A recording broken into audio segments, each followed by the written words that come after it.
The text on December 20th was clear. "This year is just my son's immediate family," I replied. "Have a wonderful time," and booked 2 first-class tickets to Paris for my grandmother and me. When they video called on Christmas Eve, Grandma just sipped her champagne and used AirPlay. The family trust document lit up their television, showing the new trustee. "My name is Leah Martin, and I am 33 years old. On the 20th of December, at precisely 6:17 p.m., my phone vibrated against the cold quartz countertop of my kitchen island. I didn't need to look at it. The specific tinny buzz was one I had assigned to only one person, my mother. I was watching the Seattle rain, a relentless fine mist that blurred the lights of the city into a watercolor of grays and blues. My apartment, 2/3 of the way up a building that promised unobstructed views of the Sound, was silent. I had built my life around this kind of silence. Controlled, sterile, and intentional. I wiped my hands on a towel, picked up the phone. The text message was short, efficient, even. "Christmas this year. We're just inviting your brother's family and his wife and kids." I read it twice, analyzed the word choice. Just a surgical partition. "My son's immediate family," she had written. "Not your brother's." A subtle linguistic demotion. He was the son. I was the corollary. His family, with the 2.5 children and the new, impressive in-laws, a doctor and a lawyer. As I'd been reminded weekly was immediate. Her daughter, was now, apparently, extended. I stood there for a full minute, the phone heavy in my hand. The rain hissed against the glass. I felt the familiar, dull compression in my chest. It wasn't the sharp, hot sting of betrayal.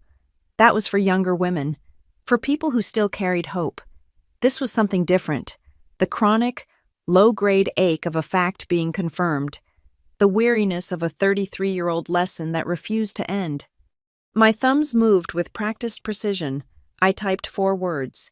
"Have a wonderful time." No punctuation, no questions, no anger. I did not ask why. I did not point out that I, too, was immediate family. I did not remind her that I was her child. I hit send. The message turned blue. Delivered. I placed the phone face down on the counter and went back to the window, watching the ferry slide through the dark water below. I would not cry. I had debugged multi-threaded race conditions in C++ that were more emotionally taxing.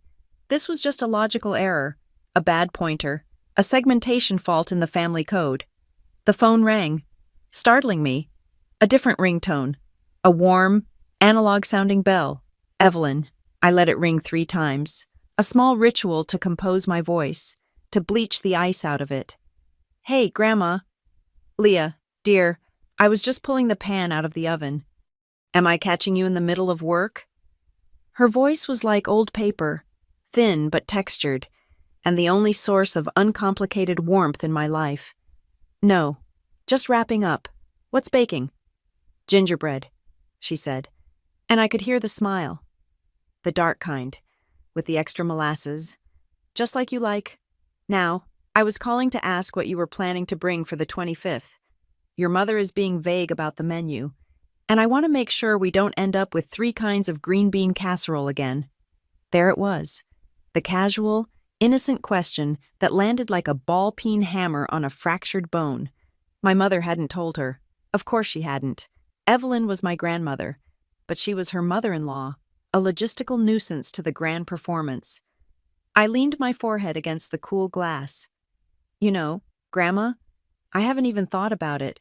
I've been so buried in a new project. Tell me about the gingerbread. Did you use the crystallized ginger I sent you?" I kept her on the line for 10 minutes. I steered the conversation, asking about her neighbors, her arthritis, the book she was reading. I made her laugh. A dry, crackling sound that I loved.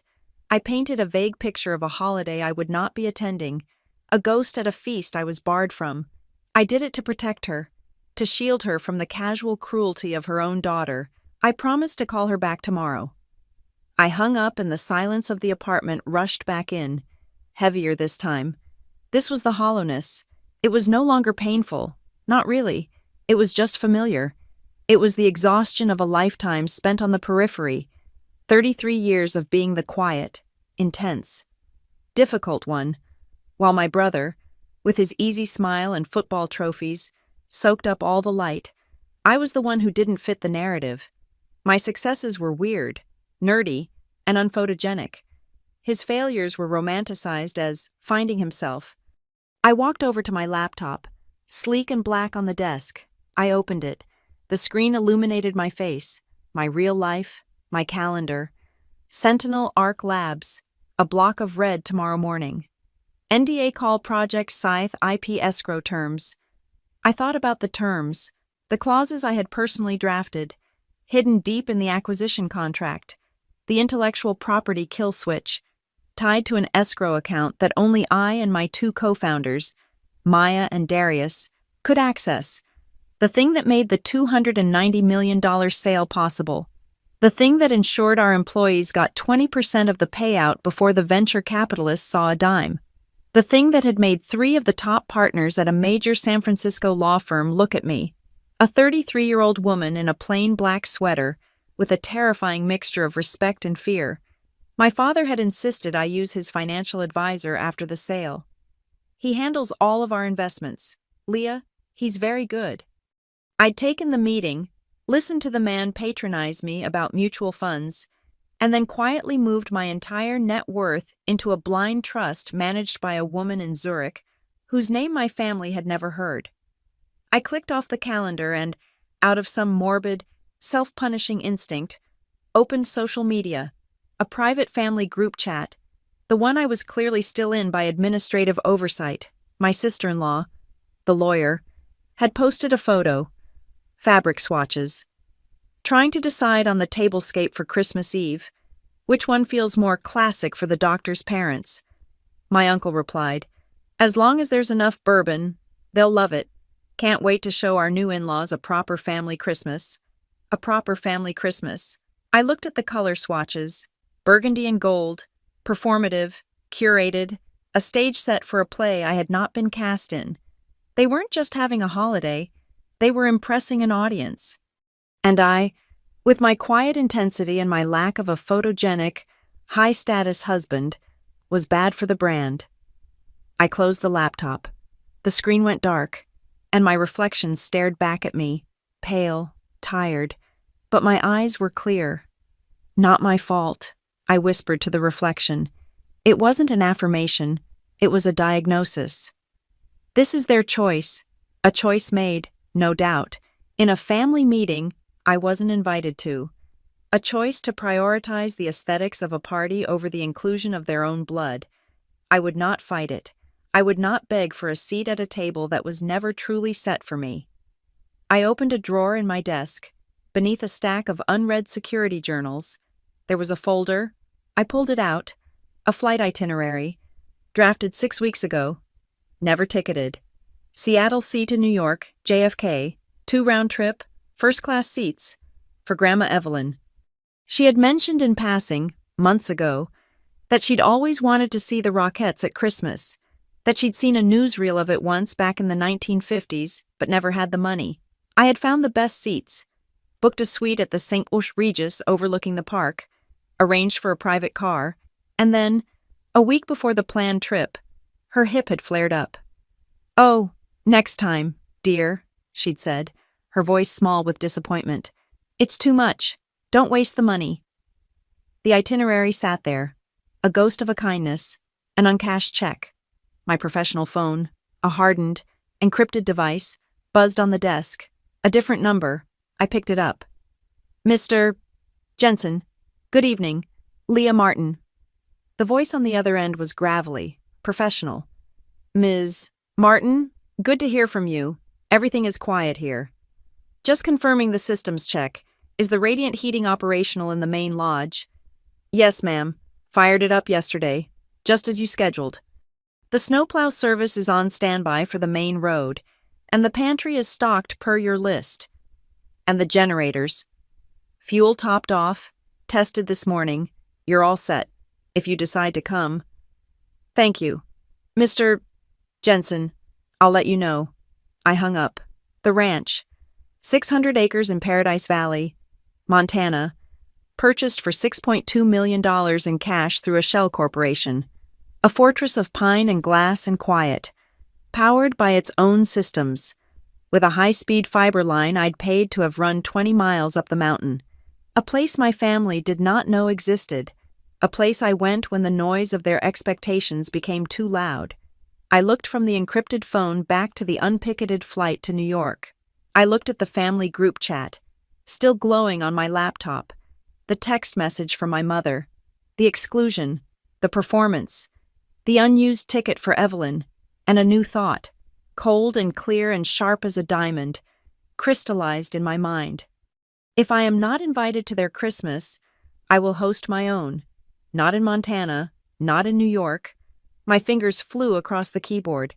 I didn't open a travel site. I opened the airline's dedicated app, the one for their highest tier, invitation-only status, Seattle, C to Paris, CDG, departure, December 22nd, return open, passengers 2, cabin first class. The screen displayed the price. It was a number that would have made my father, who still checked the price of gasoline 3 times before filling up, physically ill. I didn't blink. My thumb pressed confirm purchase. The screen refreshed. Your tickets are confirmed. We look forward to welcoming you on board. I picked up my personal phone. I opened a new text message. To Evelyn. My thumbs hovered for a moment, then typed, Grandma, I have an idea. I paused, a small, thin smile touching my lips for the first time all day. It's a little crazy. Paris. I hit send. The rain was still falling, but the gray in the apartment felt different now. It was no longer the color of an old wound. It was the color of a blank slate. The message to Evelyn hung in the digital air. Paris. I had sent it, and I could not pull it back. The decision was made. The roots of it, I realized, were not planted tonight in my Seattle apartment. They were deep, anchoring me in the dry, dusty soil of Spokane, Washington, where I grew up. My childhood home was not a bad place, not in the ways people write books about. It was comfortable. It was safe. It was just a place where the spotlight had a predetermined target, and that target was never me. My older brother, Mark, was the sun. I was a distant, vaguely orbiting moon. He was broad-shouldered, charismatic, and photogenic. He played football. In our part of America, that was currency. The house was a shrine to his achievements. Trophies lined the mantelpiece, heavy gold-plated plastic men frozen in a perpetual stiff arm. Game balls with scores written in silver marker sat in the den. His framed jersey hung in the hallway. These were tangible successes. They were loud. People understood them. My successes were quiet. They happened inside a machine, in lines of glowing text. In 10th grade, I spent 3 solid months writing a predictive algorithm for a state-level computer science competition. It analyzed traffic patterns to optimize emergency vehicle response times. When I started, I barely knew what I was doing. When I finished, I had created something that worked. I won first place. I drove home, clutching the laminated wood plaque. It felt impossibly light compared to Mark's trophies. I walked into the kitchen, where my mother and Mark's girlfriend, Sarah, were looking at a magazine. Mom, I said, my voice too loud. I won the state competition. My mother looked up, her eyes still glazed over from the magazine. Oh, that's good. Leah, she smiled. A quick, automatic stretch of the lips. That's very nice. The smile vanished. She turned back to Sarah, tapping the glossy page. Now, Sarah, we absolutely must decide on the fabric for your prom dress. Do you think the periwinkle is too much? We have to consider the lighting in the ballroom. I stood there for a moment, holding the plaque. The periwinkle. It was very important. I went to my room, put the plaque in my desk drawer, and closed it. When it came time for college, Mark went to Washington State. Close enough for weekend visits and tailgate parties. I applied for the farthest, best program I could get into information security at Cal Poly. In California, I got a scholarship, But it didn't cover everything. In the 4 years I was there, my family never once visited. Not for parents' weekend, not to see my dorm, not to help me move in or out. The flight is just so expensive. Leah, my father would say, you know how busy we are with Mark's season. I knew. I learned to pack 2 suitcases, sell my furniture on Craigslist at the end of every spring, and fly home alone, to cover my books and the certifications that my scholarship wouldn't. I got a job at an AT&T store in the mall. It was a terrible job. I sold SIM cards and phone cases to angry people, but I was good at it. I was good at the technical side, at fixing the problems the other reps couldn't. One month, they put my picture on a poster near the entrance. Employee of the Month Leah Martin. It was cheesy. A laminated poster tacked to a corkboard. I was wearing the awful blue polo shirt, and my smile was awkward, but I was proud. I had earned it. 30 hours a week on top of a full engineering course load. I took a picture of it and sent it to the family group chat. My brother sent back a thumbs-up emoji. My mother didn't reply. My father's text came an hour later, a private message. Don't show off. Leah, it's not becoming. Humility is important. I looked at the text, then I looked at the poster, then I thought about the trophies on the mantle back home. I didn't understand the rules. His victories were for public consumption. Mine were showing off. I stopped sending pictures. When I graduated, I didn't take the safe job offer from a defense contractor. I had an idea. It was a small, ambitious idea, a lightweight, heuristic spam filter for enterprise email clients. I called it Sentry. I built a prototype in my tiny San Luis Obispo apartment when I told my parents I was starting a company. Their reaction was a sigh. Leah, stability is so important, my mother said, her voice laced with that familiar, weary disappointment. Your brother has such a good, stable job at the bank. He has a 401k. This computer thing, it's a gamble. Wouldn't you rather just be comfortable? I don't want to be comfortable, I said. Well, you'll learn, my father said, as if I were a child touching a hot stove. They were right about one thing. It was a gamble, and I lost. The first startup burned through my small seed funding in 18 months. My co-founder, a college friend, took a real job 6 months in. I held on. I tried to code, market, and sell all at once. It broke me. The company folded, leaving me with nothing but a worthless LLC and $35,000 in credit card debt I had used to pay for server space. I moved back to Washington, but I couldn't bear to go to Spokane. I landed in Tacoma, in a tiny room I found on Craigslist. It was barely 100 square feet, with a single window that faced a damp, mossy brick wall. I could touch both walls if I stretched out my arms. I got a job doing freelance IT support, debugging other people's broken websites for $50 a pop, just to make the minimum payments on my cards. I was 26 years old. I was a failed founder. I was a disgrace. I told my parents the company was pivoting and that I was consulting. They just nodded, their faces a mask of, I told you so, and changed the subject to Mark's engagement. There was only one person who had believed in Sentry, my grandmother, Evelyn. When I had my first beta, she was the only one in my family who asked to try it. She had an ancient, wheezing laptop, still running an unsupported version of Windows. I spent 3 hours on the phone with her, walking her through the installation, listening to her describe the icons on her screen. She was my entire user base. When the company failed, I didn't tell her, but she knew. Grandmothers always know. I drove to her little house in Spokane one weekend, a failed prodigy seeking sanctuary. I didn't even go to my parents' house. She opened the door, looked at my pale face and the dark circles under my eyes, and just nodded. She didn't say, I'm sorry, or what happened. She said, you look thin. I'll make cocoa. We sat at her kitchen table, the one covered in a faded vinyl tablecloth. She pushed a mug of dark, rich hot chocolate across to me. It was the good kind, the one I had just sent her, made with shaved chocolate, not powder. She sat down, her hands wrapped around her own mug. So, she said, it didn't work. No, I whispered, staring into the mug. It was a complete failure. I lost everything. Dad was right. Evelyn snorted, a sharp, dismissive sound. Failure is the cover charge for ambition. Leah, I looked up. It's the price you pay just to get in the door, she said, her eyes sharp and clear. Most people, they stand outside. They're afraid to pay. They just look through the window, and they spend their whole lives wondering what it's like in there. You paid. Honey, you're inside. Don't you dare leave the line now. That sentence was the steel rod they'd forgotten to put in my spine. I drank the cocoa. I drove back to Tacoma. I started working, my family. Meanwhile, doubled down on their own ambitions.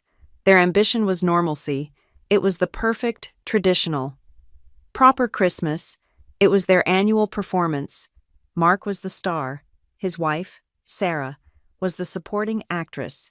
And I was stage crew. I learned my role. I learned to fly in on the 24th, smile, and make myself useful. I was the one who washed the good crystal by hand. I was the one who took the coats. I was the one who listened to my uncle's boring stories. Nodding with performative interest, I made myself small and quiet and helpful. I learned to blend into the background, to become the neutral-colored wallpaper against which their holiday could shine. But while I was washing their dishes, I was building my fortress. I kept my tiny, damp room in Tacoma. I worked the IT jobs during the day. At night, I taught myself. I didn't study app development. I went darker. I downloaded virtual machines. I studied reverse engineering. I learned incident response. I tore apart malware, byte by byte, to see how it worked. I learned how hackers thought, how they moved through a system, how they broke things. I didn't sleep. I just learned. On the rare occasions my family asked about my computer job, it was only to measure me. "Are you making good money now, Leah?" my father would ask. "Is it as much as Mark's bonus?" I would just smile and say, "I'm comfortable, Dad." I learned a very important lesson in those years. Love, I discovered, doesn't have a key performance indicator. You cannot quantify it. You cannot force it. You cannot earn it by being good or smart or successful. It is either given or it is not. But respect is different. Respect is a transaction. And sometimes, the only way to earn it is by proving, unequivocally, that you do not need it. My value, I learned, was not in my presence. It was in my absence. It was in my silence.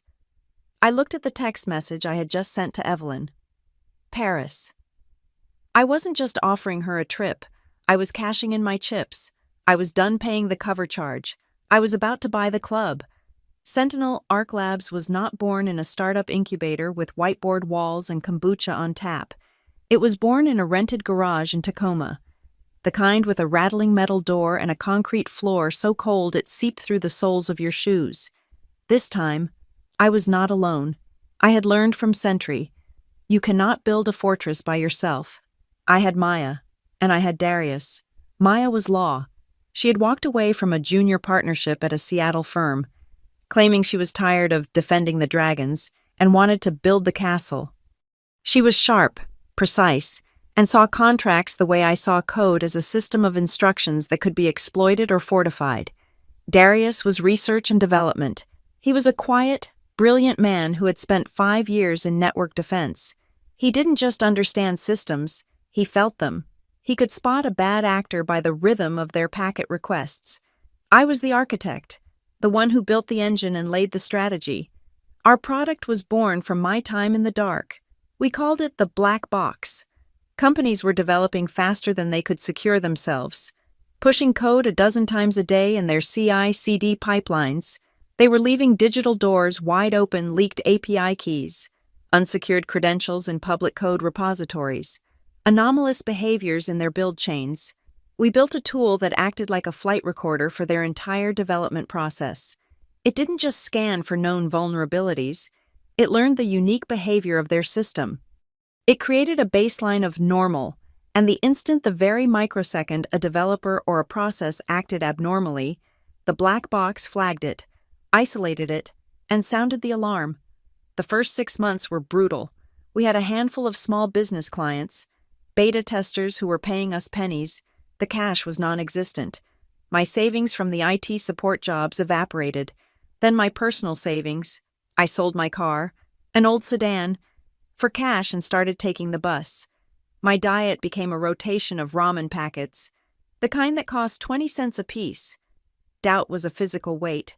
I would sit in that cold garage, my fingers numb, thinking about my brother's stable 401k. Then the call came. It was 2:45 in the morning on a Tuesday. A mid-sized logistics company, one of our largest clients, which meant they paid us almost nothing. They were on fire. Not a simple breach, but a full-scale assault. A sophisticated attacker was inside their system, moving laterally toward their shipping manifests and payment gateways. Their CISO was panicked. "We're dark," he yelled into the phone. "We can't see him. We can't stop him. And he's encrypting everything." Darius was already on a keyboard.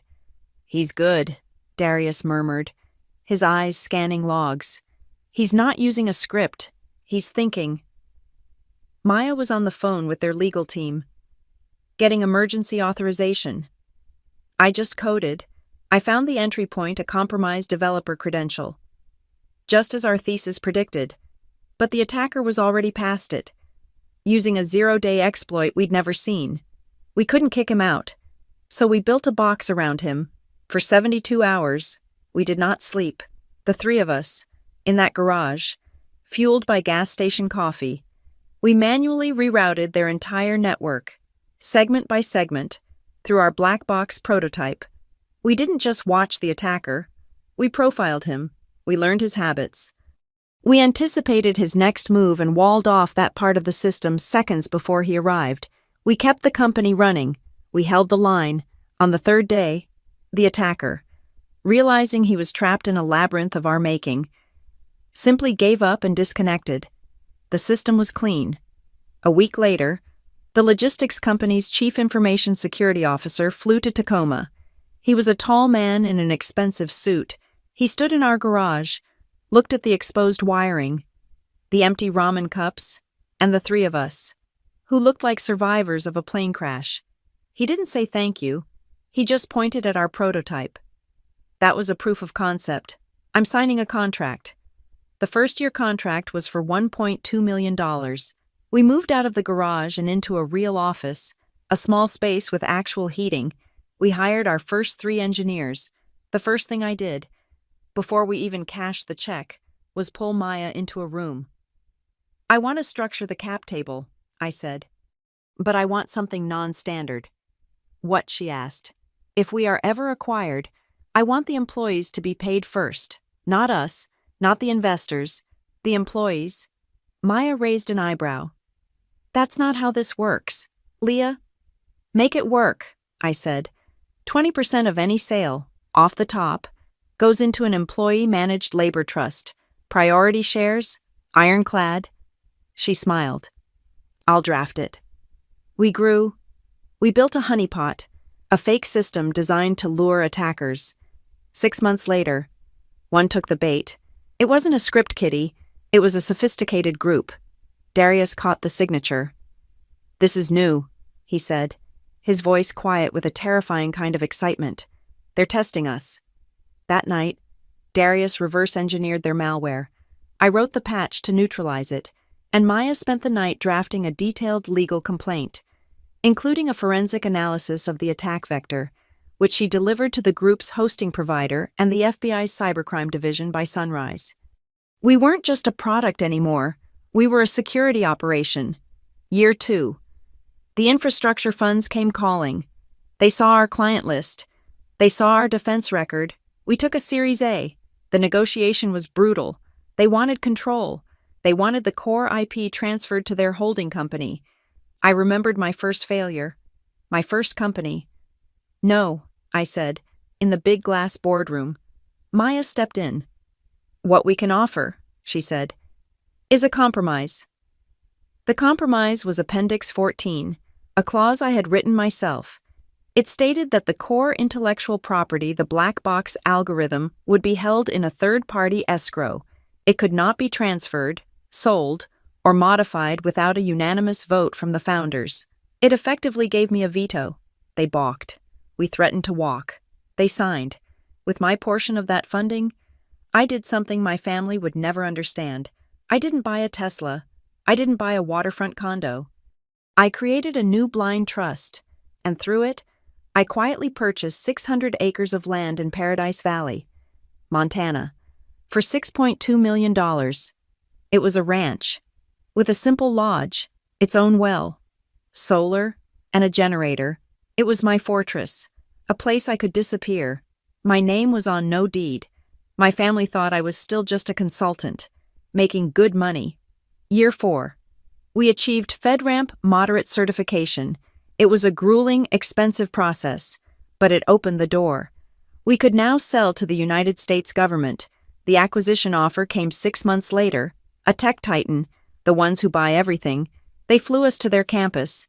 We sat in a room that was probably worth more than our entire Series A. Their lead negotiator started the offer. Maya just smiled. "Before we discuss price," she said, "I want to make sure you've all had a chance to read Appendix 14 of our investor agreement." The color drained from the negotiator's face. He had not. The final deal was signed 3 weeks later, $290 million. The first wire transfer from the acquisition account was not to the investors. It was for $58 million, or 20%. Moved directly into the Sentinel Arc Employee Trust Fund. It made our first engineers, our office manager, our sales team, all of them millionaires. I resigned from the board of directors the day the deal closed. I kept only one role, a paid advisory seat. I had my ranch, I had my exit, I had my freedom, and I had done it all from the shadows. While my family was busy arguing over who would bring the best wine to impress the in-laws, the text message, "Have a wonderful time," was still marked delivered. It had not been read. My mother, I knew, was letting it sit. She was letting me sit. She was waiting for the inevitable follow-up, the why the hurt feelings. The call where I would be emotional and she would be logical and calming, explaining the difficult social logistics of the holiday season. I denied her the opportunity. I went about my evening. I made a cup of tea. I read 3 technical briefs on new encryption vulnerabilities. I did not check my phone again. The follow-up text came, as I knew it would. The next morning, it was a strategic, preemptive strike, designed to manage my reaction. "Leah, I hope you understand. It's just that it would be less awkward for Mark to host everyone with his new in-laws. The doctor and the lawyer, it's a lot of pressure on Sarah. We wanted to make it easier for them. Less awkward." I stared at the words. I was not family. I was an awkward variable, a social logistic that was too complicated to solve. This I could work with. This was not an emotional appeal. It was a business decision, and I understood business. I opened my laptop. My aunt, the one who was always organizing the family tree on a shared cloud drive, was famously bad with digital security. I had helped her set up her account years ago. I still had the recovery credentials. It took me less than 30 seconds to access the shared family drive. There it was, a folder labeled Christmas 2023. Inside, a document. Guest list, final. I clicked it. It was a spreadsheet, a list of names, my aunts, my uncles, my cousins, and there, near the top, was my name, Leah Martin. And next to it, in red, strike-through text, was a comment from my mother, dated 3 days ago. Discussed in family meeting, will manage. A family meeting, one I had not been invited to. A meeting where I was an agenda item to be managed. I was not a person. I was a problem. I closed the document. I did not change anything. I did not leave a digital footprint. I logged out. I felt a strange, cold calm. The last bit of fog. The lingering, childish hope that this was all just a mistake, evaporated. This was an execution, planned and ratified by committee. I did not respond to my mother's text. Instead, I did a different kind of research.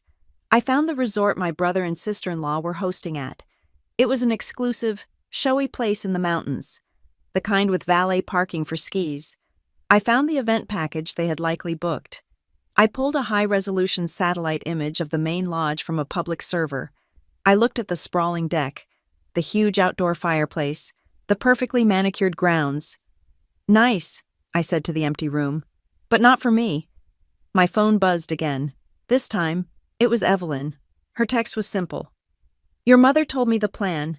If you're sad, you come over here. I've got that dark gingerbread." I looked at the message, and the ice around my heart cracked. Just a little. She didn't argue. She didn't make excuses for my mother. She just offered sanctuary. She offered cake. I typed back, my fingers moving quickly now. "Grandma, I have a plan. It's not cake. It's better. How is your hip feeling?" Her reply was almost instantaneous. "Old, but it still travels. What are you up to, child?" "I'll call you in an hour," I wrote. "Pack a bag." Then, the operation began. I was no longer Leah Martin, the excluded daughter. I was Leah Martin, the architect. My objective was not to host a better Christmas. My objective was to create a memory so profound, so perfect, that the snub from my family would become what it truly was irrelevant. First, the venue. I opened the browser, Hôtel de Crillon, Paris. I had stayed there once for a business meeting. It was not just a hotel. It was a statement. It overlooked the Place de la Concorde. I booked the Bernstein suite, a corner room with balconies and a view of the Eiffel Tower. I paid for it with the card from my private trust, the one my family's financial advisor didn't know existed. Next, the main event, Christmas Eve. While they would be managing the awkwardness of their new in-laws, I would be managing a different kind of detail. I called the hotel's concierge directly. "I need a private dining room for the evening of the 24th. For two? Yes, just two. I want it to have the best view of the square, and I want flowers, peonies. If you can find them in winter, they're her favorite." I confirmed the booking.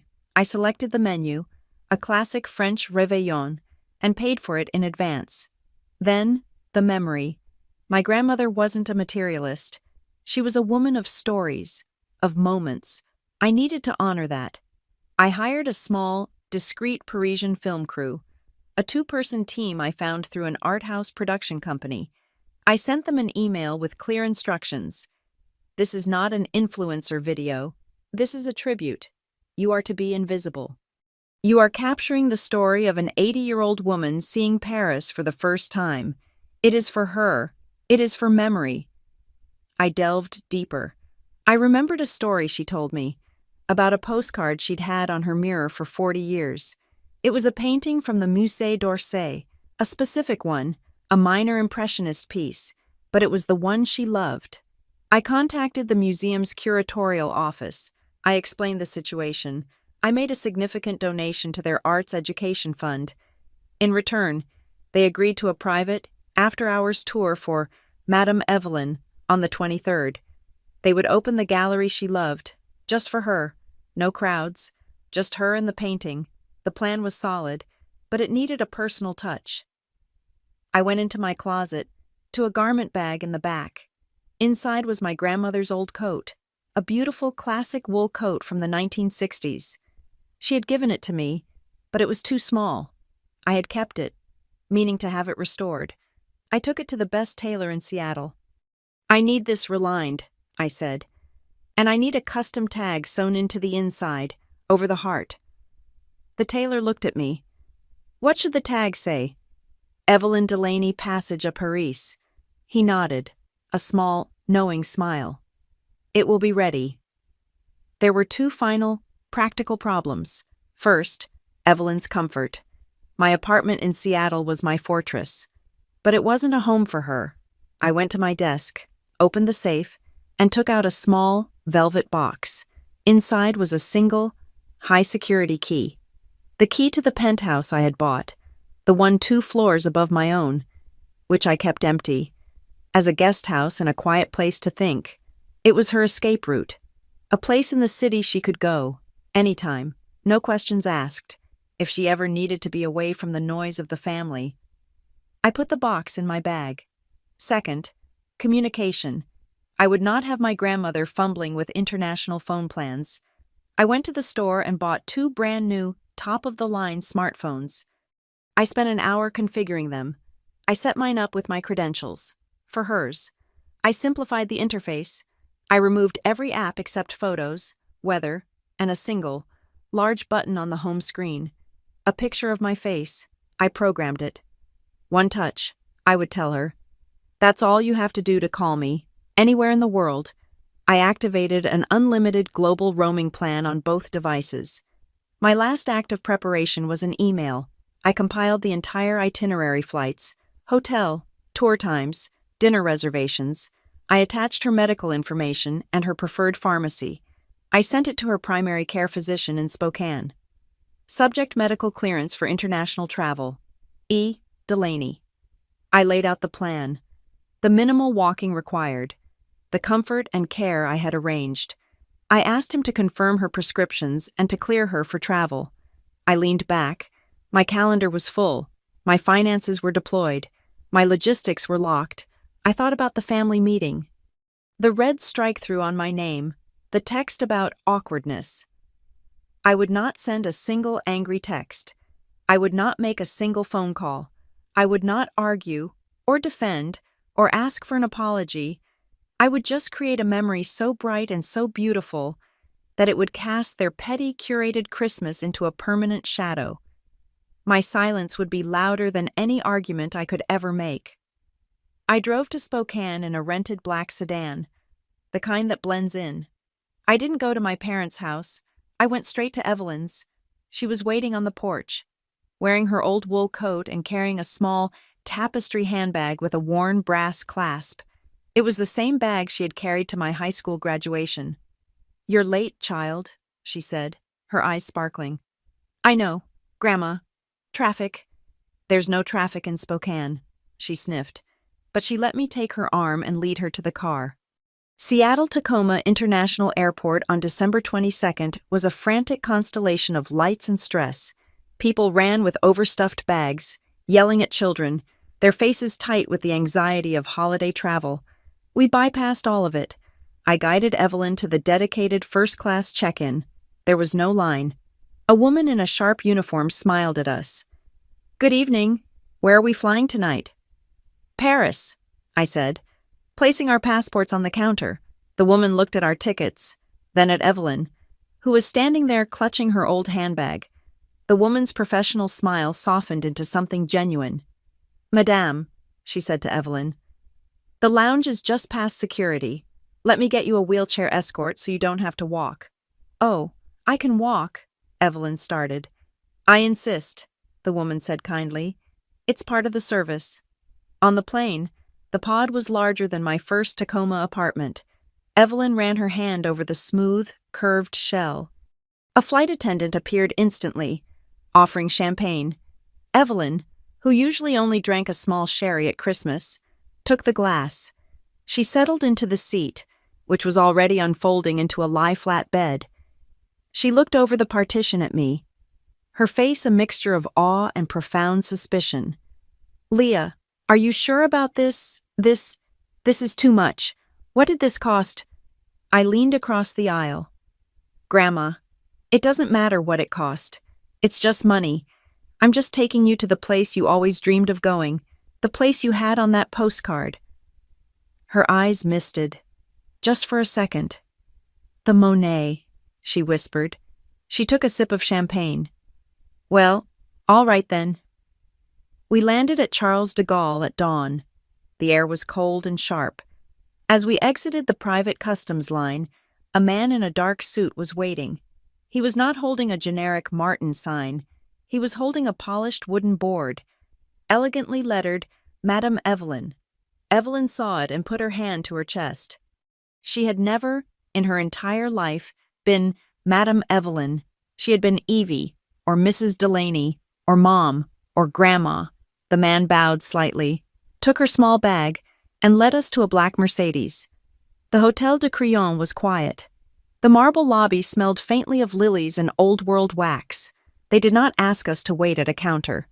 The manager greeted us at the door. "Ms. Martin, Madame Delaney, welcome. Your suite is ready." We rode a velvet-lined elevator. He opened the double doors to the Bernstein suite, and the first thing we saw was the light.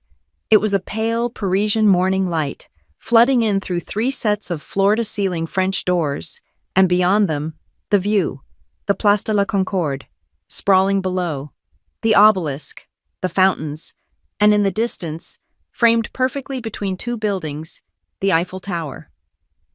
Evelyn walked, as if in a trance, past the peonies I had ordered, which sat on a marble fireplace. She walked past the sitting room, past the king-size bed. She went straight to the center balcony, opened the doors, and stepped out. The city was waking up. The sound of traffic was a distant, civilized hum. She placed her weathered hands on the cold stone balustrade. She just looked. She didn't say anything for a long time. Then, a single, satisfied sigh. "Well," she said, "to the city. Finally." That afternoon, after she had napped on sheets she claimed were made of clouds, we walked. I let her set the pace. We went down to the river and walked slowly across the Pont Alexandre III. The bridge was absurdly ornate, all gold statues and Belle Époque lamps. She stopped in the middle, leaning on the railing to look at the Seine. "You know," she said, not looking at me, "when I was 22, I worked at a bakery in Spokane. I woke up at 4 every morning. I saved every tip, every single one. I had a jar, and I put a picture of this city on it." She laughed, a dry, small sound. "I wanted to come here. I saved for 2 years. I had almost enough for the boat ticket, not a plane, a boat." "What happened?" I asked. "Oh," she said, waving a hand. "Life. Your grandfather's father got sick. The farm needed help. The money went to a tractor engine, and just like that, it was gone. You don't get second chances at 22. I took her arm. "Sometimes you just get them at 80. I took her shopping, not to the big, intimidating flagship stores on the Champs-Élysées. I took her to a small, quiet boutique in the Marais I knew. The owner, a chic woman in her 60s, saw Evelyn and immediately understood. She didn't try to sell her something trendy. She brought out a simple, beautiful dress of soft, gray wool and a matching cashmere wrap. Evelyn tried it on. It was perfect, except the shoulder was a little stiff. The owner called over a tailor, who was working in the back. He took one look, nodded, and returned in 10 minutes. The seam on the shoulder adjusted perfectly, sitting warmly on her frame. Evelyn looked at herself in the mirror. She didn't look like a tourist. She looked like she belonged. That evening, the 23rd, was for the museum. The main halls of the Musée d'Orsay were dark and silent. A single curator met us at a side entrance. We walked over the glass floor, our footsteps echoing in the vast, empty train station. He led us up to the Impressionist gallery. It was roped off, but he unhooked the velvet rope for us. "Please," he said, "take your time." Evelyn found it instantly. The postcard, the painting she had looked at for 40 years. It was a simple Monet, a quiet landscape, not one of his famous ones. She walked right up to it, closer than any guard would normally allow. She just stared at it, her head tilted. The cameraman I had hired, a young man who looked more like a student, was 20 feet away, his camera low. He wasn't filming Evelyn. He was filming the painting and then panning slowly to her face, capturing the reflection of the canvas in her eyes. She reached out, her finger trembling, and grazed the edge of the heavy gold frame. A single tear traced the line down her cheek. She wasn't sad. It was the tears of a debt being paid. Later, we had dinner, not at the Grand Hotel, but at a tiny bistro on a side street, the kind with checkered tablecloths and a gruff, friendly owner. We ate coq au vin and drank a simple, robust red wine. When the owner heard our story, that it was Evelyn's first ever night in Paris, on Christmas Eve, he brought over 2 small glasses of Calvados, the apple brandy, on the house.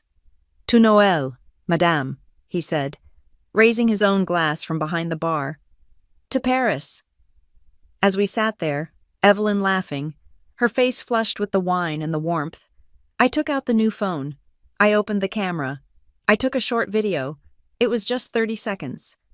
Just her, raising her glass, the lights of the bistro sparkling behind her. I looked at the clip. It was perfect. It was the truth. I opened my messaging app. I went to the family group chat, the one filled with talk of table settings and doctor-in-laws. I attached the video. I thought about the caption for a long time. I could have said nothing. I could have said, "Merry Christmas from Paris." But I didn't. I typed one sentence. "Here's to the only one who believed in me before I believed in myself." I hit send. I put my phone in my pocket. It took less than 5 minutes. My phone, the one in my pocket, began to vibrate. Not once. It began to pulse. A relentless, frantic buzzing. Messages, texts, missed calls. I ignored them. "What's all that, dear?" Evelyn asked, finishing her brandy. I pulled out the phone. The lock screen was a cascade of notifications. My mother, my father, my brother, my aunts. "Where are you? What is this? You took Grandma to Paris. Call me right now. Why would you do this?" My cousin, the one who lived on social media, had screenshotted the video and posted it to his public Instagram story. The match had been lit. The fire was spreading.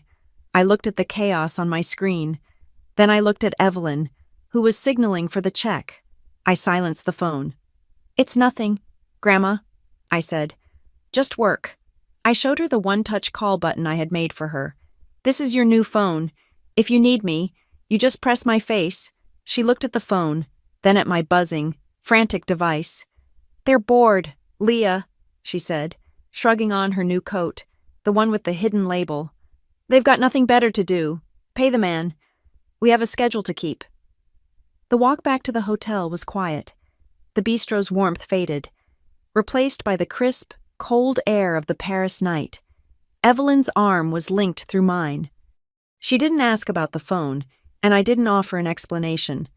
Inside the suite, the soft lighting and the view of the illuminated city felt like a sanctuary. But the phone on the table was a blinking grenade. I sat on the sofa. Evelyn went to the balcony, looking at the city.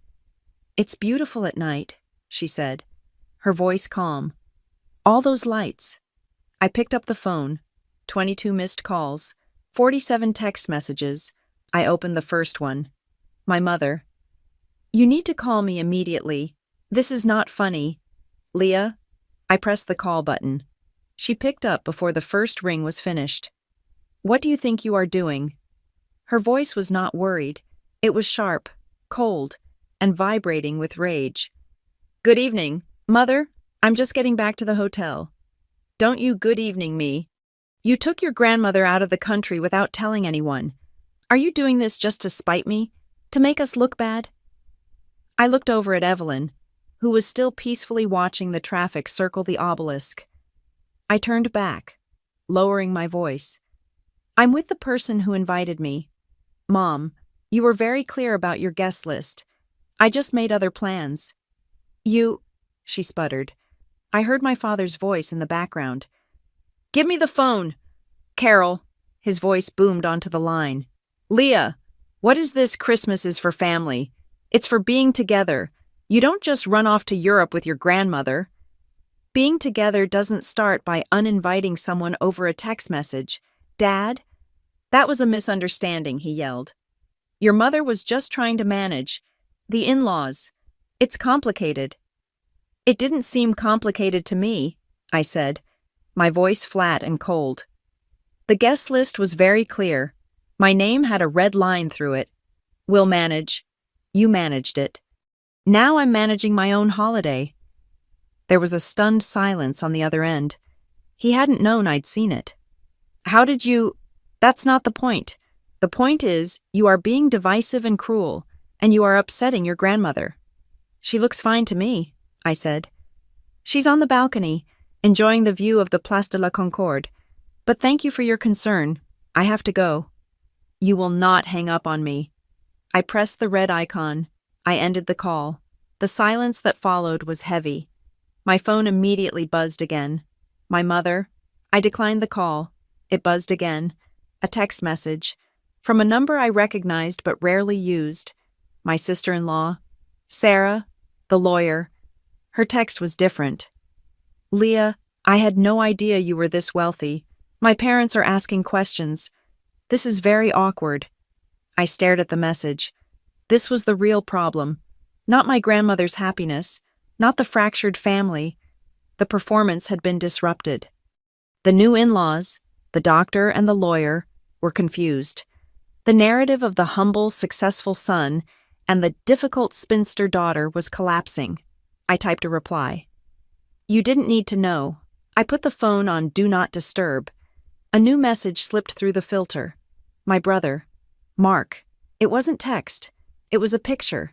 His 2 children, a boy and a girl, bundled in snowsuits, building a lopsided snowman. They were cute kids. The caption read, They miss their Aunt Leah. They don't understand why you're not coming. The guilt, the final predictable weapon, the one they always used, deploying the children as a shield. I looked at the photo. Then I looked at Evelyn, who had come inside and was pouring herself a small glass of water. I took a photo. Just a simple, candid shot. Evelyn, in the beautiful hotel suite, with the lights of Paris twinkling behind her. She was smiling, a small, contented smile. I sent the photo back to my brother. No text, no caption. Just her smile, countering his. My phone buzzed again. My mother. She had found a new angle. Leah, you don't understand. Our house is small. We're trying to host Sarah's entire family. It was just a matter of space. It was just too difficult to arrange. Too difficult. Too small. I went to my laptop. I logged back into my aunt's cloud drive. I found the folder for the resort. I found the catering contract. It included a photo of the private family room they had booked for the Christmas Eve dinner. It was a sprawling, rustic hall with vaulted ceilings, a stone fireplace, and seating for 50. I took a screenshot. I texted it to my mother. Looks like plenty of room to me. This time, the silence was longer. Then, a new message. From my Aunt Carol, my mother's sister. Leah, dear, I need to be honest with you. They had a meeting. Your mother and father, they said you've become difficult to talk to, that you're intense, and they didn't want to upset the new in-laws dynamic. They said you wouldn't fit in with the happy mood. I read the text, and the last piece of the puzzle clicked into place. The final, cold, hard truth. It was never about the space. It was never about the money, or the difficulty, or the logistics. It was about hierarchy. It was a pecking order. I was the family's registered failure, the weird, quiet one. And when the new, high-status in-laws arrived, I was the one who had to be moved to the children's table and then out of the room entirely. Lest my intensity spoil the happy mood, I realized, with a chilling clarity, that my success was actually the problem. As long as I was the struggling, quiet consultant, I was manageable. But the woman who had sold a company, the woman who had disappeared and reappeared with resources that Leah was a threat to the established order, she had to be managed. She had to be put back in her place. Evelyn walked over and sat down in the armchair across from me. She had heard my side of the conversation. She had seen the expression on my face. She reached out and put her small, wrinkled hand over mine, stilling my fingers, which were already typing an angry reply to my aunt. Leah, she said, her voice firm, but kind. Stop explaining. Stop defending. You've been explaining yourself to them your whole life, and they have never, not once, bothered to listen. She squeezed my hand. You're here. I'm here. This is real. That is just noise. Let them talk. You and I. We have a schedule. Now, live. I took a deep breath. I let it out. I turned the phone over, face down on the table. She was right. I went to my laptop to check on the details for Christmas Eve. An email was waiting in my secure inbox, the one I used for legal and financial matters. It was not from my family. It was from Mr. Harrison, the advisor for the Delaney Family Trust, the trust my grandfather had set up, and which Evelyn was the sole remaining trustee for. The email was flagged, urgent. Ms. Martin, I am contacting you at your grandmother's request. We spoke this afternoon. She has decided to make a significant update to the trust's articles, specifically regarding the line of succession for her trusteeship. She has named you as the sole successor trustee and future executor. This is a substantial change from the previous documents, which listed your father and your uncle.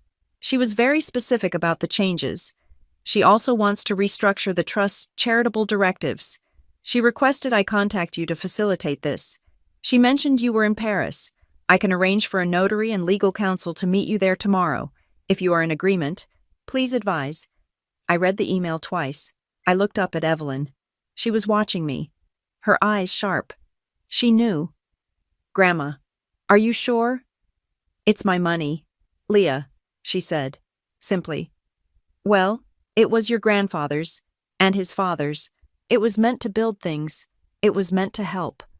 It was not meant to be a slush fund for impressing doctors and lawyers. This will be a war, I said. It's always been a war, child, she said. You've just been the only one unarmed, now, about this money. It's for helping people. People like you. People who pay the cover charge. It's time to help the people who are still standing in line. Do you agree or not? I nodded slowly. I agree. Good. My personal phone, the one I had silenced, lit up with a new kind of notification, a group video call. My mother was summoning the troops. I let it ring. Aren't you going to answer? Evelyn asked. What's the point? It's just more noise. Answer it, she said, a new unsteely tone in her voice. It's time, but we'll do it on my terms. I tapped the accept button, the screen filled with their faces, all crowded onto a sofa in the mountain resort. My mother, my father, my brother, their faces were stormy. Leah, my mother began, her voice high. We need to talk about this whole thing. This misunderstanding needs to be cleared up, right now. I just looked at her. Before I could reply, Evelyn leaned into the frame. She was smiling, a polite, distant, hostess smile. Carol, dear, she said, her voice as smooth as glass. What a surprise. We were just getting ready for bed. My mother's face froze. Mom, Leah, what have you done? Leah has done me the kindness of an invitation, Evelyn said, which is more than I can say for some. Now, you want to clear things up? Wonderful. We'll be having dinner tomorrow night, Christmas Eve, a private room. You all know where we are. Come if you want, or don't.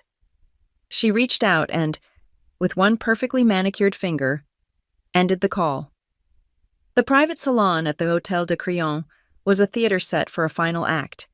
The room was long and narrow, dominated by a dark mahogany table that gleamed under the low, flickering light of a dozen thick candles. The air smelled of old wax and the sharp, impossible scent of winter peonies, which were arranged in low crystal vases. In the far corner, a string quartet played a quiet, complex arrangement of the Christmas song. Through the tall French windows, the Place de la Concorde glittered, a universe of light away from the world we had left. At the end of the room, above a marble fireplace, a large, dark screen was mounted.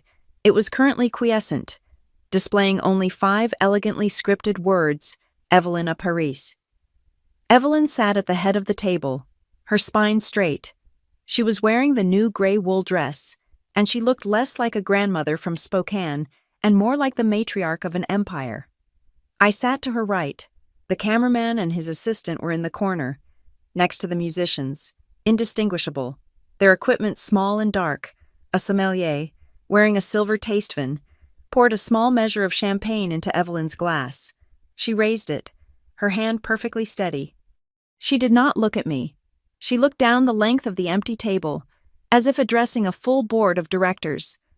Leah, she said, her voice clear and resonant in the quiet room, to a Christmas where no one is forced to feel small. She took a sip. I raised my own glass. To Evelyn, I said, I nodded to the hotel attendant who stood discreetly by the door. The lights in the room dimmed further, leaving only the candles and the glow of the city. The string quartet softened, and a new sound emerged from the hidden speakers, a subtle, cinematic score. The screen came to life. The video tribute was not what my family thought it was. The videographer had skillfully woven the past into the present.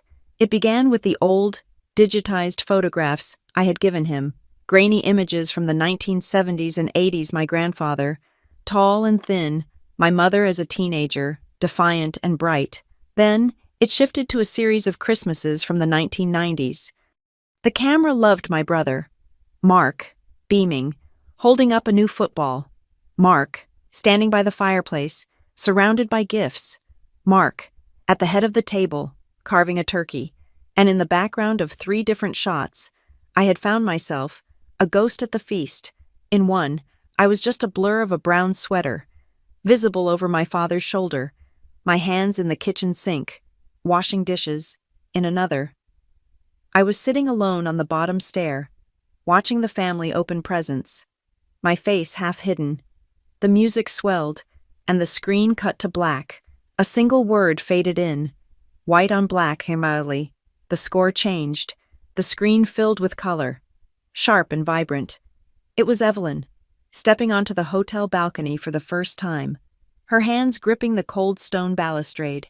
It was Evelyn, her face 3 inches from the Monet at the Orsay, her eyes wet with the recognition of a 40-year-old dream. It was Evelyn, her head thrown back, laughing in the bistro, her face flushed with wine and the warmth of the room.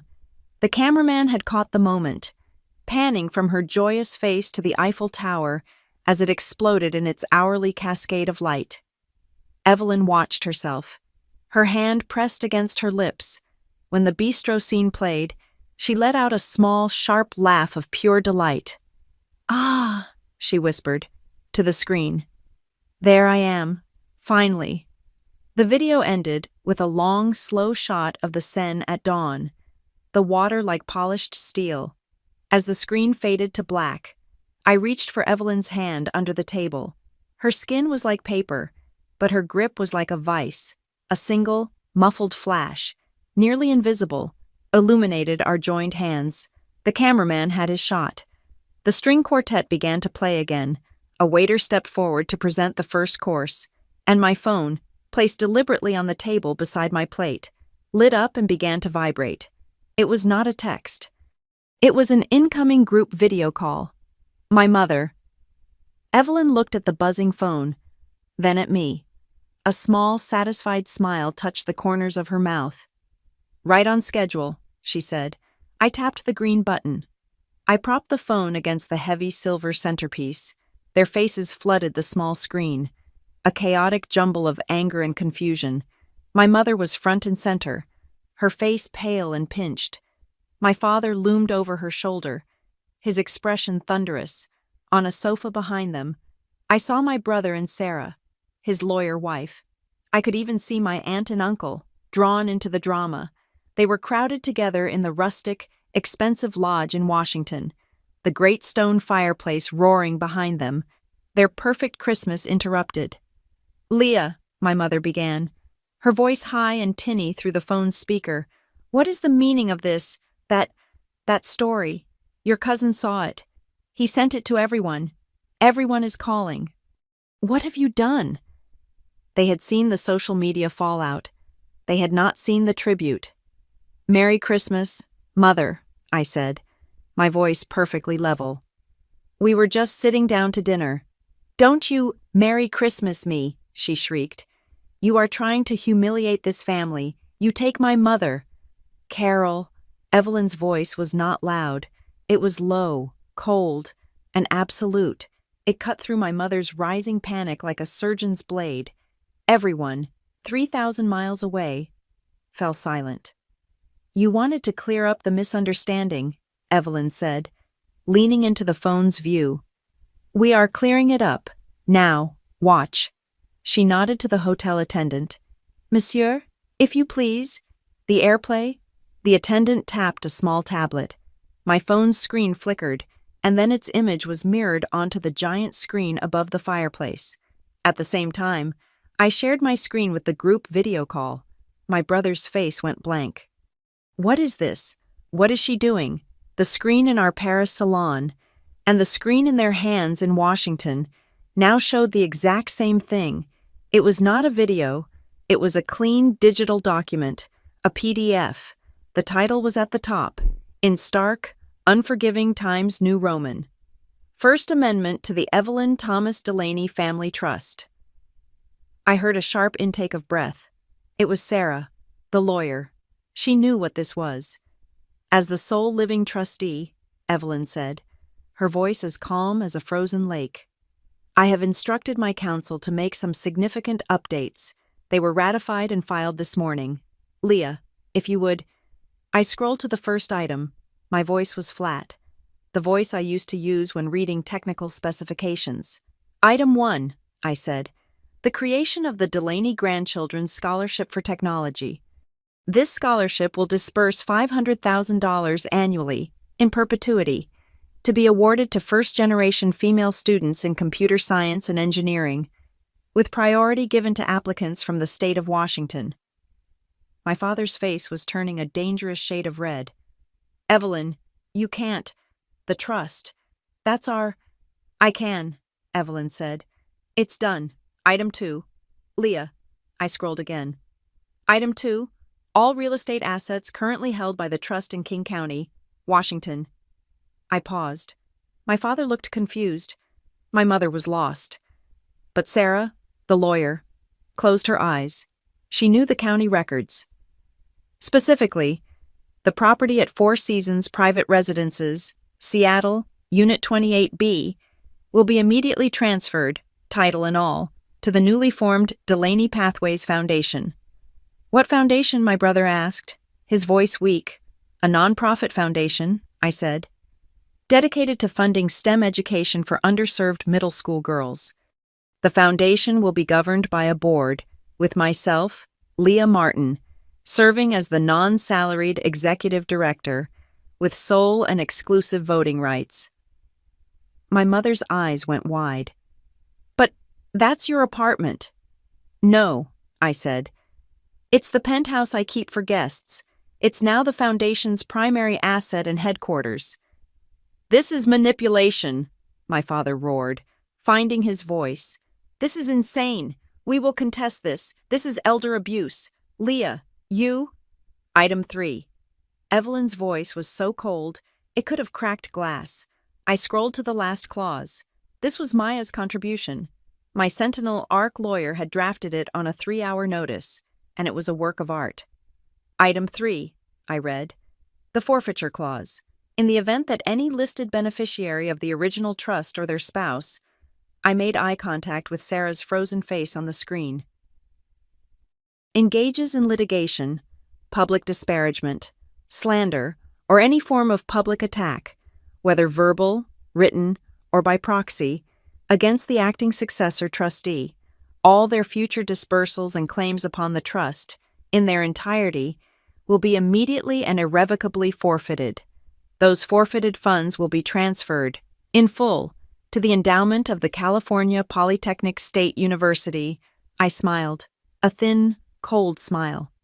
No negotiation. The lodge in Washington was silent. The only sound was the crackle of their enormous, performative fireplace. My father's mouth was open, but no sound was coming out. Sarah was staring at the screen, her legal mind frantically running calculations, processing the brutal, airtight finality of the trap. They couldn't sue. They couldn't slander. They couldn't even complain to their friends without risking everything. Evelyn picked up her wine glass.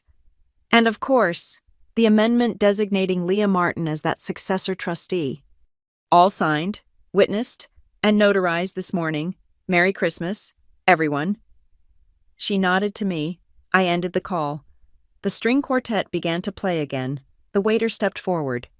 Madame, Monsieur, your first course, the waiter, with movements as silent as the snow that wasn't falling, placed the first course in front of us, a perfect, sculpted disc of foie gras torchon, with a fig reduction and toasted brioche. The The string quartet had seamlessly transitioned into a complex classical piece. The phone, dark on the white tablecloth, lit up again. Another group video call. "They are persistent," Evelyn noted, picking up her fork. "They're wounded," I said. "They've just lost control of the narrative. And the bank." "No," she corrected, taking a small bite. "They've just been handed the bill for their own choices. Answer it, but do not raise your voice. The person who is calm is the person who is winning." I accepted the call. The image resolved. The same faces, the same room, but the dynamic had shattered. The anger was gone, replaced by a hollow, ringing shock. Sarah, the lawyer, was whispering frantically into my brother's ear. My father just looked old.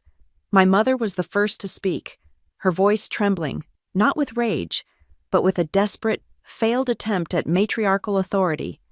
"Leah, what is this, a scholarship? A foundation, that apartment. That's a family asset. You can't just, you don't even have a family of your own. You don't understand what it means to build something for your children." It was the oldest, deepest cut, the one they had always used, that I was incomplete, a spinster, a childless, career-obsessed anomaly. "I have a life of my own. Mother," I said, my voice perfectly even. "A life I built while I was being told to be smaller, quieter, and more helpful. A life none of you ever bothered to ask a single question about. This is the result of that life." My father pushed into the frame, his face pale. This is a mistake. Evelyn, Leah has poisoned you. She's manipulating you. No one meant to exclude her. It was a space issue, a misunderstanding. We can fix this." A new voice crackled from the background of their room. My Aunt Carol. "That's not true. David." "Carol," my mother snapped. "You be quiet. This is a private family matter." "I am family," my aunt said, her voice rising, shaky with either guilt or a newfound courage. "And I was in the meeting. I was right there. It's not a misunderstanding. I heard you. You said, 'Leah will just make it intense.' You said, 'It's easier if she's not here.' You struck her name off the list with a pen. David, I watched you do it." A dead, heavy silence fell over the call. My father stared, speechless. My aunt had just thrown the grenade. My brother, Mark, finally spoke, trying to reclaim the logic. It wasn't malicious. We wanted the party to be tidy. The in-laws, the kids. It was just simpler. It was a logistical choice." Evelyn, who had been quietly eating her first course, set down her fork. She leaned toward the phone, her eyes magnified with a cold, analytical brilliance. "Tidy, Mark," she asked, her voice soft. "Or presentable?" Mark flinched. Sarah, the lawyer, stepped forward, her face a mask of professional control. She was no longer a daughter-in-law. She was counsel for the defense. "Okay, that's enough. This is highly irregular. This is borderline coercion. You cannot just ambush us with legal documents on Christmas Eve. You're turning a holiday into a deposition. You should have gone through counsel. This isn't a trial." Evelyn smiled. It was the thinnest, sharpest smile I had ever seen. "Oh, but my dear, you're mistaken. I'm not the one who turned this into a trial. You all did that. 3 days ago, in that family meeting, you sat as judge and jury. You found my granddaughter guilty of being difficult and intense. You sentenced her to exclusion." She leaned closer. "I'm not holding a trial. I'm just reading the minutes of the meeting back to you. It seems you just don't like hearing the verdict when it's not in your favor." She picked up her water glass, took a sip, and continued. "You all talk about what you know.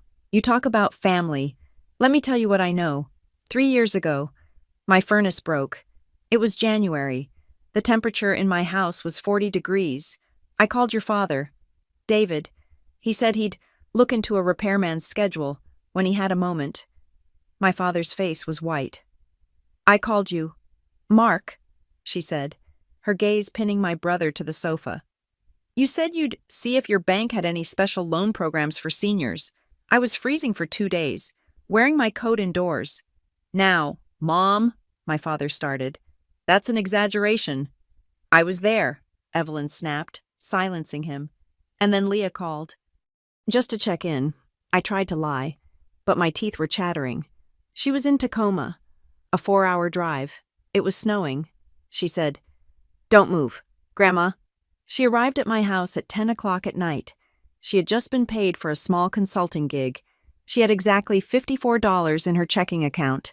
She gave 50 of it, in cash, to the emergency heating repairman she had called from the road. She sat with me until the heat came back on at midnight, and then she drove 4 hours back to Tacoma because she had to work the next morning.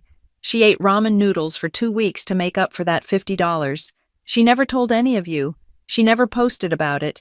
She never asked for a single word of thanks. The silence on the call was absolute. Do you want to know what else I know? Evelyn continued, relentless. I know that when the First Presbyterian Church downtown, the one your mother pretends to love, needed a new server system for their food bank, a donation of $10,000 appeared from an anonymous donor.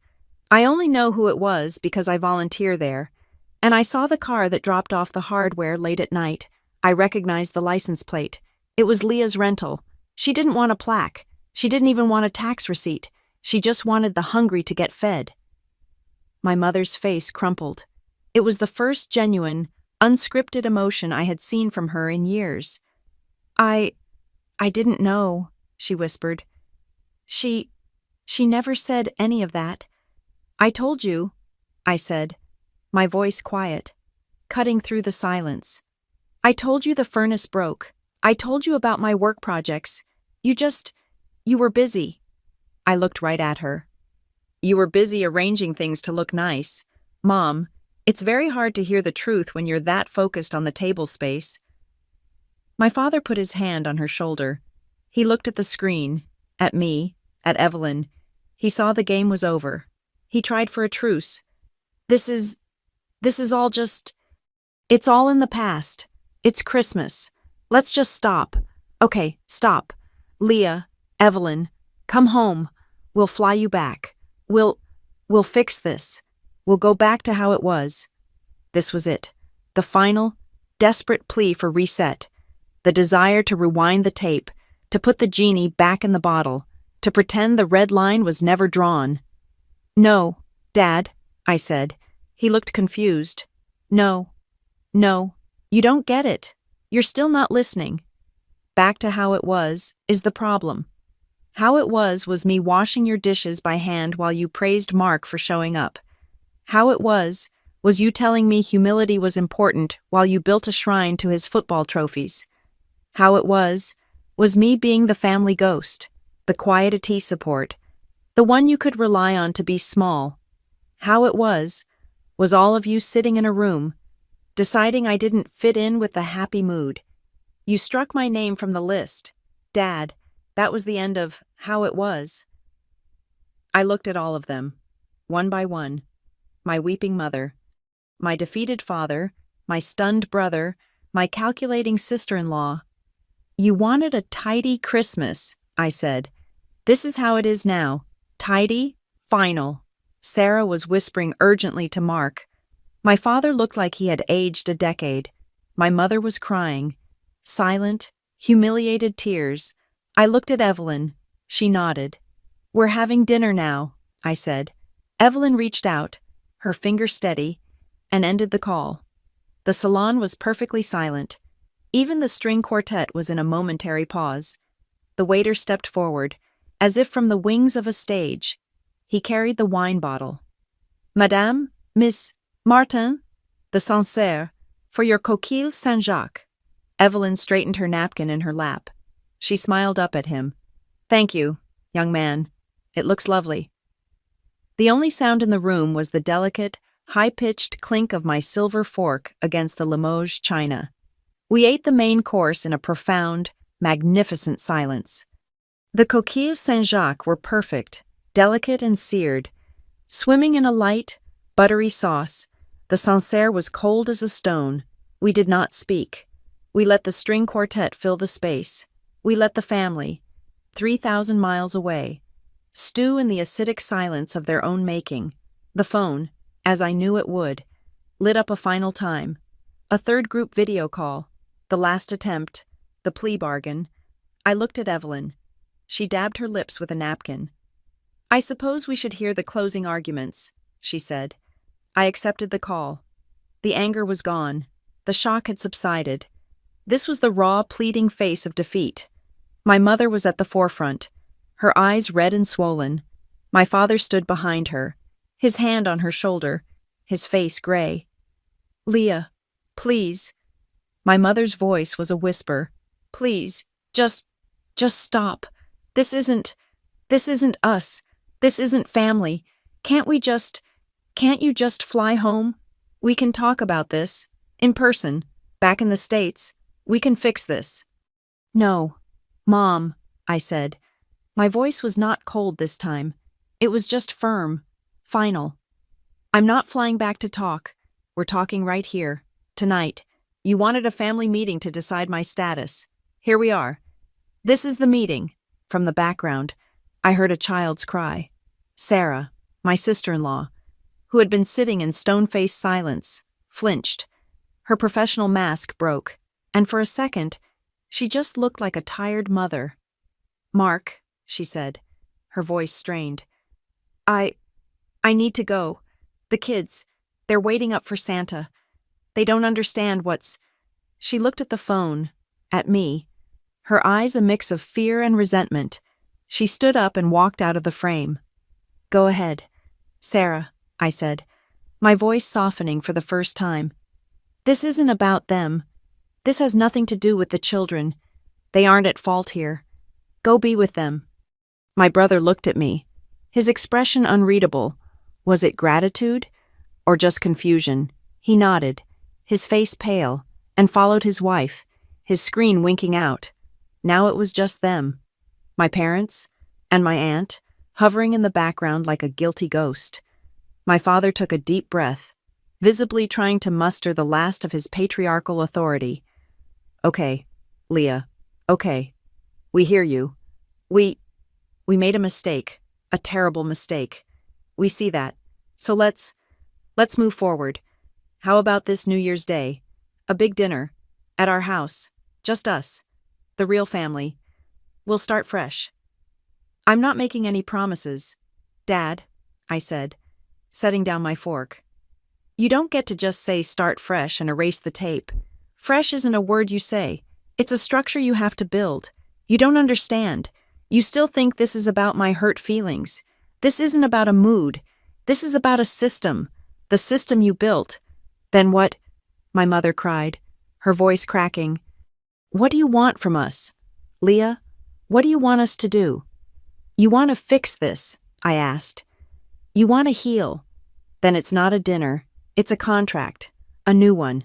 Because the old one, the one where I'm the silent, convenient, background character, is broken." "What? What contract?" my father asked, his voice wary. "3 conditions," I said, holding up my fingers, as if I were in a boardroom. "You meet them, and we can begin to talk about healing. First, the performances are over. No more parties for show. No more impressing the in-laws or curating a look. Any family gathering from now on is about the actual, flawed, real people in the room. Or it does not happen. You want to impress someone. Impress each other with basic decency. Second, a schedule, for Grandma." I looked at Evelyn, who was listening intently. She is not a social prop. She is not a burden to be dumped on me when it's convenient and excluded when it's awkward. Her care, her time, her company, it will be divided, in writing, on a shared calendar. You will all take a shift. You will all show up. No excuses. "And third," I said, "apologies. I don't want to hear the words, 'I'm sorry.' They are meaningless to me. They are just air. From now on, any apology to me, or to her, must be attached to a specific, measurable, positive action. You have 90 days to propose your first actions. I will be the sole judge of whether they are acceptable or just more performance." There was a heavy silence. My father just stared. Evelyn spoke up, her voice clear. "And I have a condition, too, for the new scholarship, the first one, the big one. It won't be named for me. It will be named for whomever in this family. You, David, you, Carol, even you, Mark, writes the 3 most genuine, insightful, and compassionate recommendation letters for the first group of applicants. We'll judge them blind. Your titles, your bank accounts, they are worthless. Only your words and your understanding will have value." As if summoned by the conversation, a man in a dark, perfectly tailored suit approached our table. He was not a waiter. He was followed by a woman carrying a leather attaché case. He bowed slightly. "Madame Delaney, Ms. Martin, I am Monsieur Dubois, from your counsel's office, and this is our notary. We have the documents you requested." He placed a thin sheaf of papers on the table, next to Evelyn's plate. As my parents watched, their faces frozen in disbelief. They're right there," my mother stammered. "This is an international legal matter." "Mother," I said, "it requires precision." Evelyn took a heavy gold pen from the lawyer. She signed the last page of the document, the one designating me as executive director of the Delaney Pathways Foundation. The lawyer and the notary countersigned, witnessing it. "It is done," the lawyer said in a low voice. At that exact moment, my secure phone, my work phone, rang. I excused myself and answered it. "Maya, you're on speaker." "Good evening. Leah, Merry Christmas." Maya's voice was crisp. "Just confirming. The U.S. Council has the wireframes. With the notarized Parisian witness statements you are scanning to me right now, the Foundation's corporate charter is ironclad. It will be filed and formalized with the state of Washington by 9 a.m. Eastern tomorrow. They can't touch it. They can't contest it. The forfeiture clause is, and I quote, brutally perfect. Congratulations, Director." I hung up and looked back at the screen. My father was shaking his head. "The Foundation, all that money.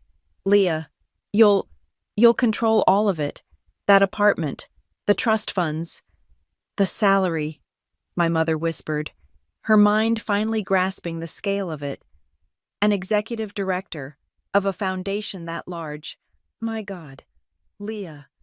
I cut her off. "I am taking no salary," I said. "I have my own money. I am taking only the voting rights.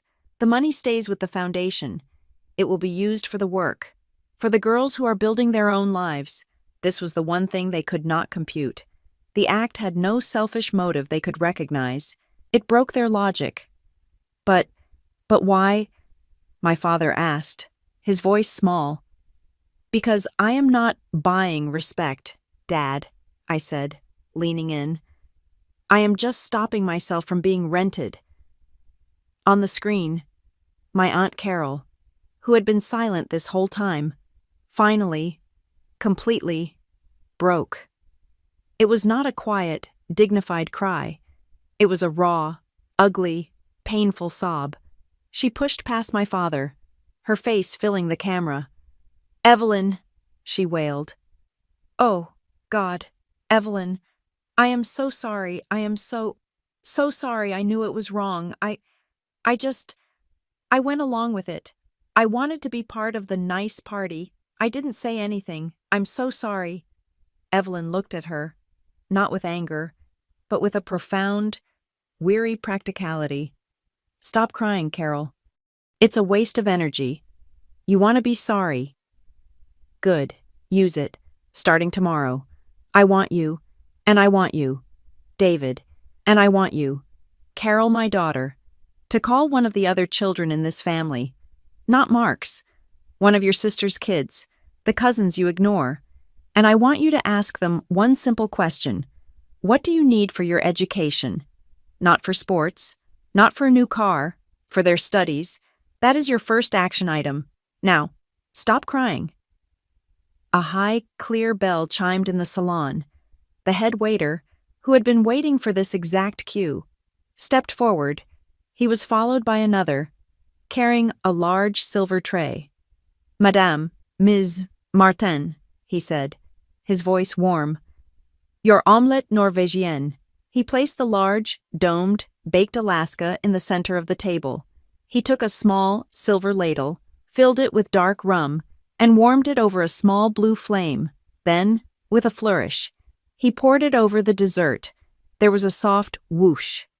A column of blue-gold flame erupted, spectacularly bright. It licked up toward the ceiling, illuminating the entire room. It lit up our faces, Evelyn's and mine, in a warm, dancing glow, and on the small phone screen, it reflected, tiny and brilliant, in the tear-streaked, horrified, and utterly defeated faces of our family. The blue-gold flames of the omelette norvégienne burned low, leaving a warm, caramelized meringue. The waiter, with practiced ease, began to serve the dessert. The phone on the table remained dark, the video call still active, a silent, open witness. My family was still there, trapped in their lodge, watching us. Monsieur Dubois, the lawyer, cleared his throat. He looked not at my family, but at the notary, and then at the small, official camera she had placed on the corner of the table. "Madame Delaney," he said, his voice formal, "for the record, we have the final document, the digital signature page for the successor trustee designation. Before we proceed, the notary requires a final confirmation from you, recorded live, that this action is being taken of your own free will, without duress or coercion. Is that correct?" Evelyn, who was admiring the dessert, looked up at him. She placed her hands flat on the table, her gaze as clear and steady as the lens of the camera. "No," she said. The lawyer froze. The notary's hand twitched. My mother, on the tiny screen, let out a sound, a gasp of hope. "Mom." Evelyn smiled, a thin, sharp smile.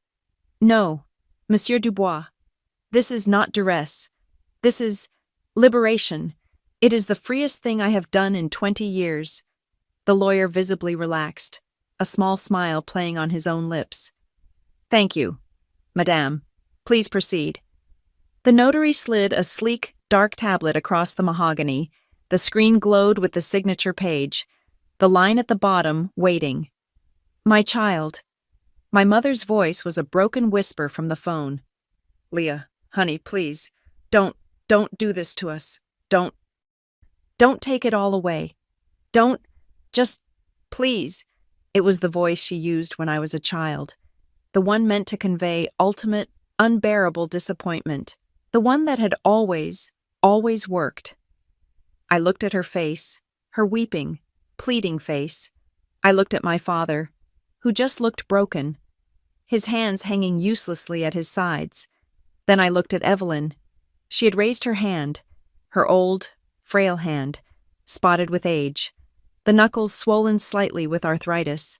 It was trembling, not from fear, just from age. She was trying to aim her finger for the digital line. I reached out. I did not guide her. I did not push. I simply placed my warm, steady hand under hers. I supported her wrist. I gave her the strength that she had always given me. Together, her hand resting on mine, her finger touched the glass. On the screen, in a clear digital script, her signature bloomed Evelyn Delaney. The screen flickered, processed the signature, and then refreshed. The large television above the fireplace, which was still mirroring our session, refreshed with it. The legal document vanished. In its place was a new, vibrant dashboard. A logo appeared, a clean, strong, sans-serif font, Delaney Pathways, and beneath it, the new official designation in honor of Evelyn Delaney. My mother let out a low, keening wail. Before she could speak, I tapped the screen. The dashboard changed. A map of the United States appeared, with 3 states highlighted: Washington, Montana, Louisiana. "This is the Foundation's dashboard," I said, my voice narrating for the record. For them, for the lawyers. "This is the Q1 plan. The first round of scholarship applications opens in February. In partnership with the University of Washington, the first STEM Girls Center, a pilot program, will be established in Montana, funded by the proceeds from the ranch you didn't know I owned, and the second, in rural Louisiana, will be funded by, well, by me. My father finally spoke. His voice was hollow. But what about us? What about your family? Your brother's children, my grandchildren, is there nothing left for us? Evelyn leaned forward. She looked directly into the camera, directly at her son. Your family, David, she said, her voice quiet, but carrying the weight of a final judgment. Your family, if they want, can apply for a scholarship, just like everyone else. Your family, if they want, can walk through the exact same door of respect and hard work as every other girl in this country. There are no more private entrances. There are no more reserved seats. You are all, finally, equal. My mother's face was wet with tears. She looked at me, her eyes desperate, pleading for one last, personal connection. Mom, I'm sorry, she whispered, the words so soft I could barely hear them. Mom, I'm sorry, Leah. I held her gaze. I did not soften. I did not look away. Save those words, Mom, I said. You have 90 days to turn them into actions. I'll be waiting for your proposal. My brother, Mark, who had returned to the room and was standing silently in the back, his face a mask of disbelief, stepped forward. He looked like he was about to say something, to argue, to defend, to plead. His mouth opened, and at that exact moment, from across the Place de la Concorde, a sound rolled through the air, so loud it seemed to vibrate the very glass of our windows. Bells, the deep, resonant, ancient bells of a Parisian church, ringing in the midnight mass, ringing in Christmas Day, as if cued by the bells. The string quartet, which had been silent, drew their bows and began to play. It was not a complex classical piece. It was O Holy Night, slow, solemn, and impossibly beautiful. My brother's words died in his throat. The argument was over. The verdict was in. A higher authority was speaking. The head waiter, as if he too were part of this choreography, moved silently to the tall French doors of our balcony. He turned the brass handles and pulled them open. A rush of cold, clean, Parisian air filled the salon, carrying with it the scent of winter and the distant, ethereal sound of a choir singing minuet, chrétiens. The city was celebrating. Leah, Evelyn said, her voice soft. She was looking at the open doors. I stood up. I went to her chair. I gently helped her to her feet. The waiter stood aside, bowing. I took her arm, and I walked her, slowly, out onto the stone balcony. The city was spread out before us, a sea of golden light, and in the distance, from the direction of the Eiffel Tower, the first Christmas fireworks began to burst, silent and brilliant, against the black sky. We stood there, my grandmother and I, side by side, watching the colors explode. Behind us, in the warm, candle-lit room, the phone on the table was dark. The call had ended. The screen just showed a list of names, and next to each one, the small gray icon has left the meeting. On the large television above the fireplace, the dashboard was gone. It had been replaced by the final slide of the legal presentation, a single sentence, which had been the last clause in the new foundation's charter, glowing in the empty room. No one shall be defined by their exclusion from a party. Evelyn, still watching the fireworks, raised the glass of champagne she had carried out. She held it up, not to me, but to the city, to the sky. She clinked it softly against my own. You chose a life, Leah, she said, her voice full of a quiet, profound pride. Not a role. I smiled, a real smile, a smile that reached my eyes for the first time in a decade. I didn't say anything. I just stood there, with her, and let the sound of the bells fill the silence. The last knot had been cut. The screen inside, unseen, still glowed, bright and final, confirmed. Thank you so much for listening to this story. I would love to know your thoughts. So please comment below and tell me where in the world you're listening from. If you enjoyed this, please subscribe to Maya Revenge Stories, like this video, and give us your support by hitting that hype button so more people can find and hear this story.